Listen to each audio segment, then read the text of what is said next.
Hello all. അപ്പോൾ നമ്മുടെ last ക്ലാസ്സിൽ സോളിഡ് സ്റ്റേറ്റ് ഫിസിക്സിൽ സെമി കണ്ടക്ടർ എന്നുള്ള ടോപ്പിക്കായിരുന്നു നമ്മൾ പഠിച്ചുകൊണ്ടിരുന്നത്. അതിൽ ഇൻട്രിൻസിക് സെമി കണ്ടക്ടറിനെ പറ്റിയായിരുന്നു പഠിച്ചത് അല്ലേ. അപ്പോൾ നമുക്ക് ഈ ഒരു വീഡിയോയിൽ എന്താണ് എക്സ്ട്രിൻസിക് സെമി കണ്ടക്ടർ എന്നാണ് നമുക്ക് ഡീറ്റെയിൽ ആയിട്ട് നോക്കാനുള്ളത്. സോ എക്സ്ട്രിൻസിക് സെമി കണ്ടക്ടർ, അതിന് നമുക്കിവിടെ ഒരു ടേം എഴുതിയിരിക്കുന്നതാണ് ഡോപ്ഡ്. നേരത്തെ നമ്മൾ ഇൻട്രിൻസിക് എഴുതിയപ്പോൾ അവിടെ എന്തായിരുന്നു, പ്യുവർ സെമി കണ്ടക്ടർ എന്നാണ് പറഞ്ഞാൽ. ഡോപ്ഡ് എന്ന് പറഞ്ഞാൽ നമ്മുടെ ഈ ഒരു കണ്ടക്ടിവിറ്റിയിൽ ചേഞ്ച് വരുത്താനായിട്ട് നമ്മൾ കുറച്ച് ഇമ്പ്യൂരിറ്റീസ് ഇൻട്രിൻസിക് സെമി കണ്ടക്ടറിലേക്ക് ആഡ് ചെയ്യും. ഓക്കെ, നമുക്ക് ഓൾറെഡി എന്തുണ്ട്, പ്യുവർ സ്റ്റേറ്റിൽ ഇൻട്രിൻസിക് സെമി കണ്ടക്ടർ ഉണ്ട്. ഓക്കെ, ഇതെന്ന് പറഞ്ഞാൽ എന്താണ്, പ്യുവർ സ്റ്റേറ്റിലുള്ള ഒരു സാധനമാണ്. ഓക്കെ, ഇതിലേക്ക് ഞാൻ എന്ത് ചെയ്യും, കുറച്ച് ഇമ്പ്യൂരിറ്റീസ് ആഡ് ചെയ്യും. അപ്പോൾ ആ ഒരു പ്രോസസ്സിനെ നമ്മൾ വിളിക്കുന്ന പേരാണ് ഡോപ്പിംഗ് എന്ന് വിളിക്കും. ഓക്കെ, ഈ ഡോപ്പിംഗ് വഴി നമ്മൾ ഇമ്പ്യൂരിറ്റീസ് ആഡ് ചെയ്യുമ്പോൾ ഇതിൻ്റെ കണ്ടക്ടിവിറ്റിയിൽ ചേഞ്ച് ഉണ്ടാവും. അങ്ങനെ ചേഞ്ച് ചെയ്ത് കിട്ടുന്ന ഇതിൻ്റെ റിസൾട്ടായിട്ട് നമുക്ക് കിട്ടുന്നതാണ് എന്തെന്ന് പറഞ്ഞത് എക്സ്ട്രിൻസിക് സെമി കണ്ടക്ടർ എന്ന് പറയുന്നത്. ഓക്കെ, അപ്പോൾ അത്രയും മനസ്സിലായല്ലോ. അപ്പം നമുക്ക് നോക്കാം. എക്സ്ട്രിൻസിക് സെമി കണ്ടക്ടർ അല്ലെങ്കിൽ ഡോപ്ഡ് സെമി കണ്ടക്ടർ എന്ന് പറയും. Doped semiconductors are called extrinsic semiconductor അല്ലെങ്കിൽ ഇംപ്യൂർ സെമി കണ്ടക്ടേഴ്സ് എന്ന് നമുക്ക് ഇതിനെ പറയാം. The drastic influence of an impurity on the conductivity of a semiconductor is a result of change in energy band spectrum. Okay, അപ്പം നമ്മൾ ഒരു impurity add ചെയ്യുമ്പോൾ അതിൻ്റെ കണ്ടക്ടിവിറ്റിയിൽ ഒരു ഡ്രാസ്റ്റിക് ഇൻഫ്ലുവൻസ് ഉണ്ടായിരിക്കും അതിൽ. ഓക്കെ, അതിന് കാരണം എന്താണ്, അവിടെ അതിൻ്റെ എനർജി ബാൻഡ് സ്പെക്ട്രത്തിൽ ഒരു ചേഞ്ച് ഉണ്ടാവും, അതുകൊണ്ടാണ്. യൂഷ്വലി ദ ഡോപ്പൻ്റ് ആറ്റം, അപ്പം ഞാൻ കുറച്ച് ഇമ്പ്യൂരിറ്റീസിനെ ആഡ് ചെയ്യുന്നു പറഞ്ഞു അല്ലേ, ഇമ്പ്യൂരിറ്റീസിനെ ആഡ് ചെയ്യുന്നു. ഈ ഇമ്പ്യൂരിറ്റി എന്ന് പറഞ്ഞതിനെ നമ്മൾ വിളിക്കുന്ന പേരാണ് ഡോപ്പൻ്റ് ആറ്റം. എന്താണ്, ഡോപ്പൻ്റ് ആറ്റം, അതായത് നമ്മൾ ഡോപ്പ് ചെയ്യാനായിട്ട് യൂസ് ചെയ്യുന്ന atom. And it belongs to, അത് ഒന്നുകിലെന്ന് പറഞ്ഞാൽ തേർഡ് ഗ്രൂപ്പിലുള്ള ഡോപ്പൻ്റ് ആറ്റമാണ്, അല്ലെങ്കിൽ ഫിഫ്ത്ത് ഗ്രൂപ്പ്, അതായത് പീരിയോഡിക് ടേബിളിൽ 3ഉം 5ഉം ഗ്രൂപ്പിലുള്ള എലമെൻസിനെയാണ് നമ്മൾ ഡോപ്പ് ചെയ്യാനായിട്ട് യൂസ് ചെയ്യുന്നത്. ഓക്കെ, ഇനി the impurity atoms belonging to the fifth group of the periodic table will act as n-type dopants. Okay, അതായത് ഞാനിപ്പോൾ ഇതിൽ നിന്ന് 3ഉം 5ഉം ഗ്രൂപ്പ് യൂസ് ചെയ്യാൻ തോന്നി, അതിൽ ഞാൻ ഫിഫ്ത്ത് ഗ്രൂപ്പിലുള്ള ഇമ്പ്യൂരിറ്റിയാണ് ഞാൻ യൂസ് ചെയ്യുന്നത്. അങ്ങനെയാണെങ്കിൽ നമുക്ക് കിട്ടുന്നത് എൻ ടൈപ്പ് സെമി കണ്ടക്ടറാണ് നമുക്ക് കിട്ടുന്നത്. Okay, N type semi conductor. And ഈ ഒരു ഫിഫ്ത്ത് ഗ്രൂപ്പിലെ എലമെൻറ്റ് ഞാൻ വിളിക്കുന്നത് എൻ ടൈപ്പ് ഡോപ്പൻ്റ്. എന്താണ്, എൻ ടൈപ്പ് ഡോപ്പൻ്റ് എന്ന് വിളിക്കും. പിന്നെ അറ്റ് ദ സെയിം ടൈം ഞാൻ എന്ത് ചെയ്യുന്നു, തേർഡ് ഗ്രൂപ്പിലുള്ള ഇമ്പ്യൂരിറ്റിയാണ് ഞാൻ ആഡ് ചെയ്യുന്നത്. അങ്ങനെയാണെങ്കിൽ എനിക്ക് എന്ത് കിട്ടും, പി ടൈപ്പ് സെമി കണ്ടക്ടർ കിട്ടും. എന്ത് കിട്ടും, പി ടൈപ്പ് സെമി കണ്ടക്ടർ കിട്ടും. ആൻഡ് ഈ തേർഡ് ഗ്രൂപ്പിലുള്ള ഇമ്പ്യൂരിറ്റിയെ വിളിക്കുന്ന പേരാണ് പി ടൈപ്പ് ഡോപ്പൻ്റ്. ഓക്കെ അല്ലേ. ദെൻ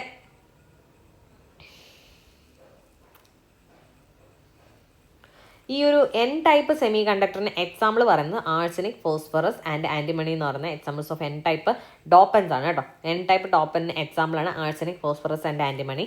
ഇനി ആറ്റംസ് ഓഫ്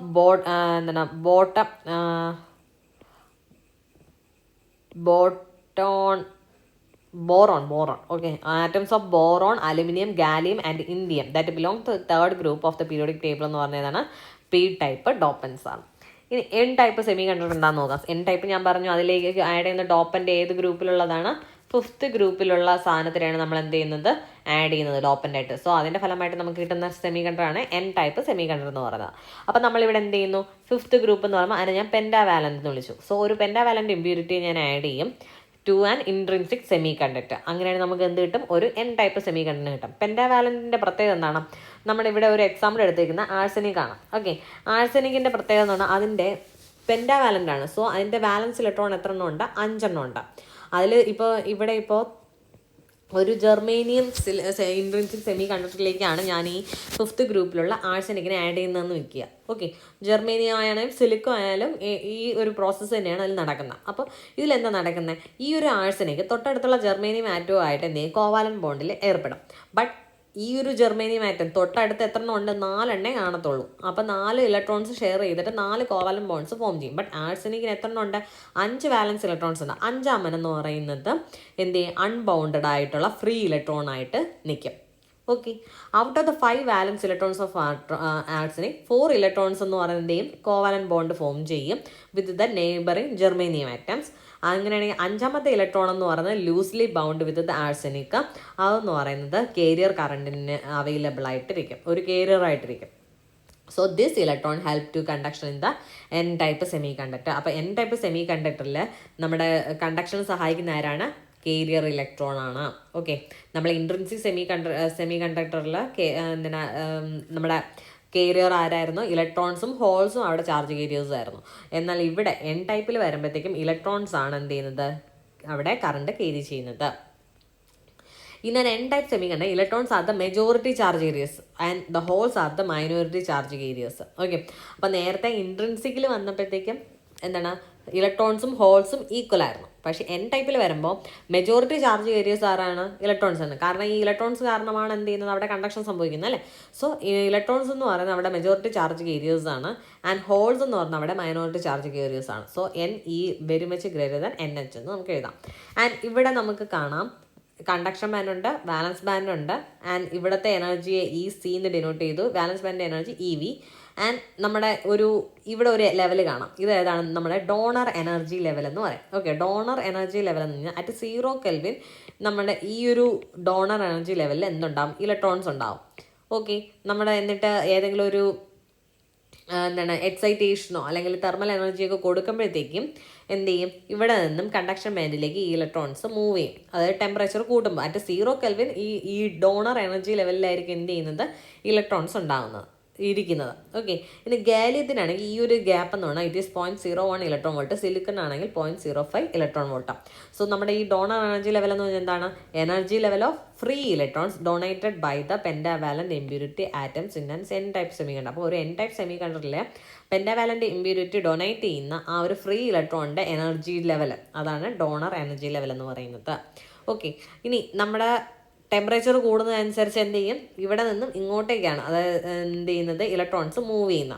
സോ നമ്മുടെ ടെമ്പറേച്ചർ കൂടുമ്പോൾ നമ്മൾ നേരത്തെ പറഞ്ഞ ഫെർമി ലെവൽ എന്ന് പറയുന്നത് it is neighbour to conduction ബാൻഡാണ്. So for N N type semiconductor Fermi level എന്ന് പറയുന്നത് കണ്ടക്ഷൻ ബാൻഡിന് അടുത്തായിരിക്കും. ഓക്കെ, ഇനി എന്താണ് പി ടൈപ്പ് എന്ന് നോക്കാം. പി ടൈപ്പ് എന്ന് പറയുമ്പോഴത്തേക്കും നമ്മളിവിടെ എന്താണ്? നമ്മുടെ തേർഡ് ഗ്രൂപ്പിലുള്ള ഇമ്പ്യൂരിറ്റിയാണ് ആഡ് ചെയ്യുന്നത്. അതിനാണ് നമ്മൾ ട്രൈവാലൻ്റ് ഇമ്പ്യൂരിറ്റി എന്ന് പറയുന്നത്. അതെന്ന് പറയുന്നത് എന്താണ്? അക്സെപ്റ്റഡ് ടൈപ്പാണ്. അതായത് അതിൻ്റെ വാലൻസ് ഇലക്ട്രോൺസ് എത്ര എണ്ണമാണുള്ളത്? 1, 2, 3 തന്നെ ഉള്ളൂ. ഇനി ഒരു ഇലക്ട്രോൺ വേണം. അപ്പോൾ ഇലക്ട്രോൺ ഇല്ലെങ്കിൽ അവിടെ എന്താണ്? ഹോളാണ് ജനറേറ്റ് ചെയ്യുന്നത്. സോ തൊട്ടടുത്തുള്ള ആറ്റത്തിൽ നിന്ന് എന്ത് ചെയ്യും? ഇലക്ട്രോൺസിനെ സ്വീകരിക്കും. അതാണ് അവിടെ നടക്കുന്നത്. സോ ഇവിടെ നമുക്ക് നോക്കാം. Typical acceptor atoms are gallium, boron, indium and aluminium. Okay, ഇവിടെ ഇപ്പോൾ ഇൻഡിയമാണ് എടുത്തേക്കുന്നത്. തൊട്ടടുത്ത് ആരുണ്ട്? ജർമ്മേനിയം ഉണ്ട്. അതിൽ നിന്ന് ഇൻഡിയം അതിൻ്റെ 3 ഇലക്ട്രോൺസിനെ തൊട്ടടുത്തുള്ള ജർമ്മേനിയം ആറ്റംസുമായിട്ട് ഷെയർ ചെയ്തു. ആൻഡ് ദർ ഈസ് ഇനി ഒരു ഇലക്ട്രോൺ ഉണ്ടോ? ഇല്ല. അപ്പോൾ അവിടെ എന്തുണ്ട്? ഹോൾ ഉണ്ടെന്ന് അർത്ഥം. So since indium has only 3 വാലൻസ് electrons, if it forms 3 covalent bond, 3 covalent bond form ചെയ്തു with the neighboring germanium atom. Thus 3 remains vacancy for 1 electron. So there remains a vacancy for 1 electron in one of the covalent bond. അപ്പോൾ ഇവിടെ covalent bond form ചെയ്ത് കഴിഞ്ഞാൽ ഇവിടെ എന്താണ്? ഒരു vacancy ഉണ്ടല്ലേ, ഇലക്ട്രോണിന് ഒരു വാക്കൻസി ഉണ്ട്. അവിടെ എന്താണ്? ഹോളായിട്ട് ജനറേറ്റ് ചെയ്യും. അപ്പോൾ എന്ത് ചെയ്യും?